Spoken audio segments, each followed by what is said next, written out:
You can buy Bob Ross paints, Bob Ross brushes, Bob Ross coffee mugs, Bob Ross energy drinks, Bob Ross watches, and even toasters. But there's one Bob Ross item that's nearly impossible to find for sale: his paintings. Bob Ross died in 1995, but he is literally a cultural phenomenon. On YouTube, his show The Joy of Painting has pulled in 450 million plus views.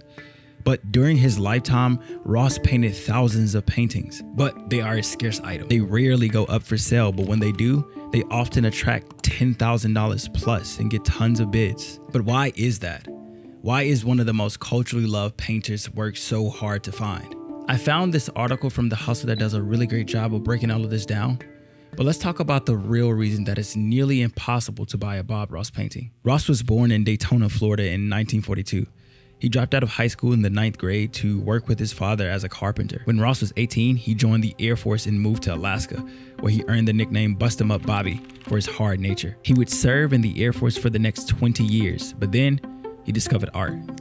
He became inspired by fellow TV painter Bill Alexander, and he took off with painting landscapes on gold mining pans. He started selling them at local markets, and they took off. The paintings began to do so well that they surpassed his income that he was making from the military. So in 1981, Ross made the pivot from the military to heading back to Florida, and he would begin to train under Bill Alexander and become a certified painting instructor. But as Ross became more popular, his relationship with Alexander became more strained, because Alexander would pioneer a technique that he would call wet on wet. And obviously he would teach this technique to Ross, and Ross became famous for it. This would lead to Alexander feeling betrayed. He would go on to say, "He betrayed me. I invented wet on wet. I trained him and he is copying me. What bothers me is not just that he betrayed me, but that he thinks he can do it better." But things really started to take off for Ross when one of his students, Annette Kowalski, saw huge potential in Ross doing something much bigger. So she encouraged Ross to strike out on his own. The two would pool their money together and form Bob Ross Incorporated, with the sole mission of making Bob Ross a TV star. Eventually, a PBS executive gave them a shot, and in 1983, The Joy of Painting aired on television. Hi, I'm Bob Ross, and for the next 13 weeks, I'll be your host as we experience the joy of painting. It was a huge hit and pulled in an audience of 80 million people every day. The basic premise of the show was that Ross would paint a landscape picture from start to finish, and became known for his soothing walkthroughs and commentary as he walked you through the process, and even being known for special guest appearances by his pet squirrel, Peapod. That's all there is to it. Aren't they the most precious little characters you've ever seen? But Ross didn't get paid for his shows. Bob Ross Incorporated used the audience to sell paints, art supplies, workshops, instructional videos, and merchandise. Pretty similar to what you see in today's social media landscape. By 1991, the company was pulling $15 million a year. But what about the actual paintings? Because over the course of 381 episodes, Ross painted before, during, and after the recording. But this doesn't even begin to cover the amount of paintings Ross worked on throughout his career.